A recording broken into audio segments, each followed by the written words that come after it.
इस ठंड के मौसम में अपने आप को कंबल से लपेट के पढ़ाई करना इम्पॉसिबल है, बट इंग्लिश के एग्जाम में एनालिटिकल पैराग्राफ्स को लपेट के 5 मार्क लेना आसान है यार। और आज की इस वीडियो में मैं तुम्हें यही बताऊंगा कि किस तरीके से तुम 5 मार्क अपना सिक्योर कर सकते हो, एनालिटिकल पैराग्राफ को लपेट सकते हो और भाई साहब बल्ले बल्ले कर सकते हो। सबसे पहले जानो कि एनालिटिकल पैराग्राफ्स के अंदर पे तुम्हारा मार्क्स कटता का है और तुम कैसे उसे बचा सकते हो। देखो, डिस्ट्रीब्यूशन ऑफ मार्क्स जो रहता है वो ऐसा रहता है, तुम्हारा जो कंटेंट होगा उस पर मिलेंगे तुम्हें 2 मार्क्स। अब ये कंटेंट तुम्हें क्वेश्चन के ऊपर ही दिया जाएगा, वो टाइप ऑफ क्वेश्चन के ऊपर होगा,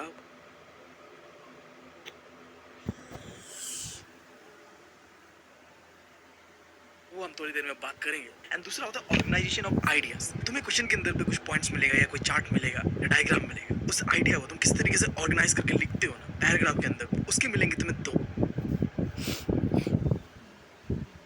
मार्क्स। भाई सब सीवीसी वाले दे रहे दिल खोल के। अब 1 मार्क एक्यूरेसी के। अब ये एक्यूरेसी का मतलब ये होता है कि तुम्हारा ग्रामेटिकल मिस्टेक्स, स्पेलिंग मिस्टेक्स, ये सारी चीजें यहाँ काउंट होता है। तो यार मान भी लो तुम यार बड़े भद्दे लिखते हो, तुम्हारा हैंडराइटिंग भी गंदा है, तुम्हारा ग्रामर भाई साहब भद्दा है, भाई साहब इतना भद्दा कि शर्मा जी का लड़का भी तुम्हारे मुंह पे थूक के जाता है, फिर भी यार तुम 2 मार्क 4 मार्क तो सिक्योर कर ही सकते हो ना, अगर तुम्हें बेसिक फॉर्मेट पता चल जाए और आइडियाज को किस तरीके से लिखना है वो पता चल जाए। कर दी ना मैंने 100 टके वाली बात। खैर अब बढ़ते हैं कि एनालिटिकल पैराग्राफ्स पे करना क्या होता है। सबसे पहला तो तुम्हें एनालाइज करना होता है एंड देन तुम्हें इंटरप्रेट करना होता है। तुम्हें जो भी इन्फॉर्मेशन दिया होगा, कोई डेटा होगा, कोई चार्ट होगा, कोई टेबल होगा, उसे तुम्हें पहले समझना है, यानी कि तुम्हें एनालाइज करना है एंड देन तुम्हें उसे इंटरप्रेट का मतलब ये होता है कि तुम्हें कुछ हिंट दिया जाएगा, उस हिंट को समझ के तुम्हें एक्सप्लेन करना होता है। अब कई बार क्या होता है कि लोग ओवर स्मार्ट के चक्कर पे जो हिंट होता है उसे छाप के आ जाते हैं। ऐसा भी नहीं करना है यार, थोड़ा तो मेहनत करना होगा, सिर्फ एक्सप्लेनेशन थोड़ा तो देना होगा। खैर बात करते हैं कि तुम्हारे एग्जाम के अंदर पे किस किस टाइप का एनालिटिकल पैराग्राफ आ सकता है। या तो एक टॉपिक का कुछ पॉइंट दिया होगा, जैसे कि रहा ये एग्जांपल है, या फिर कोई चार्ट, कोई बार ग्राफ, कोई पाई चार्ट या कोई टेबल, इनमें से कोई एक तुम्हें दिया जाएगा और तुम्हें वो आसानी से कर भी लेना है। याद रखना यहाँ पे बहुत ही इंपॉर्टेंट, इससे पहले कि हम स्टार्ट करें कैसे करना है नहीं करना है, हम पढ़ रहे हैं एनालिटिकल पैराग्राफ के बारे में। तो यहाँ पे ना तुम्हें एनालाइज करना है, एनालिटिकल लिखा हुआ है, पैराग्राफ है भाई साहब, तो यहाँ पे लाइन छोड़ना नहीं है। जब भी हम आगे करेंगे लिखेंगे, कई बार मैंने भी ये गलतियां करा है कि एनालिटिकल पैराग्राफ पे इंट्रोडक्शन लिखते हैं, बॉडी लिखते हैं एंड देन कंक्लूजन, तीनों को अलग अलग लिखते हैं। ऐसा नहीं करना है,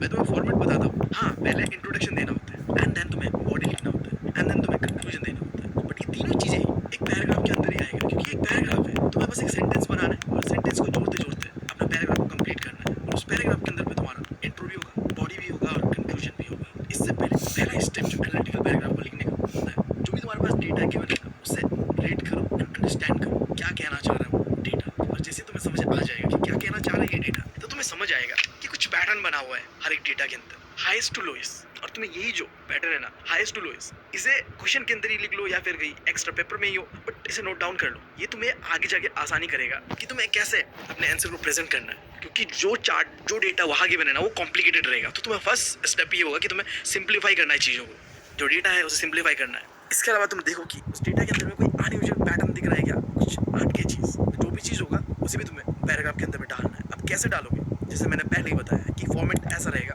पहले होगा इंट्रो एंड देन होगा बॉडी एंड देन होगा कंक्लूजन। अब देखो तुम्हारे भाई के रहते हुए तुम्हें ज्यादा मेहनत करने की जरूरत है नहीं यार। इंट्रो पे क्या लिखना है, बॉडी पे कैसे शुरुआत करना है, या फिर कंक्लूजन देते वक्त तुम्हें क्या लिखना है, ये तीनों ही चीजें तुम्हें मैं आज प्रोवाइड कर दूंगा। तुम्हें बस एज इट इज छापना है, बट क्वेश्चन के हिसाब से पता।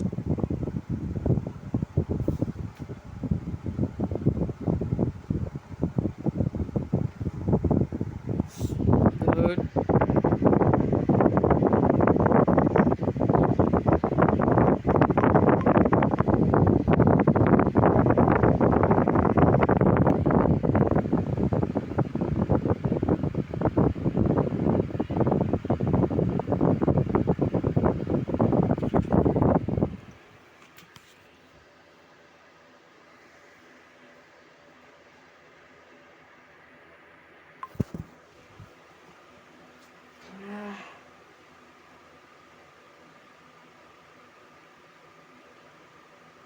चला क्वेश्चन में कुछ और पूछा गया, तुम छाप कुछ और रहे हो, ऐसा नहीं।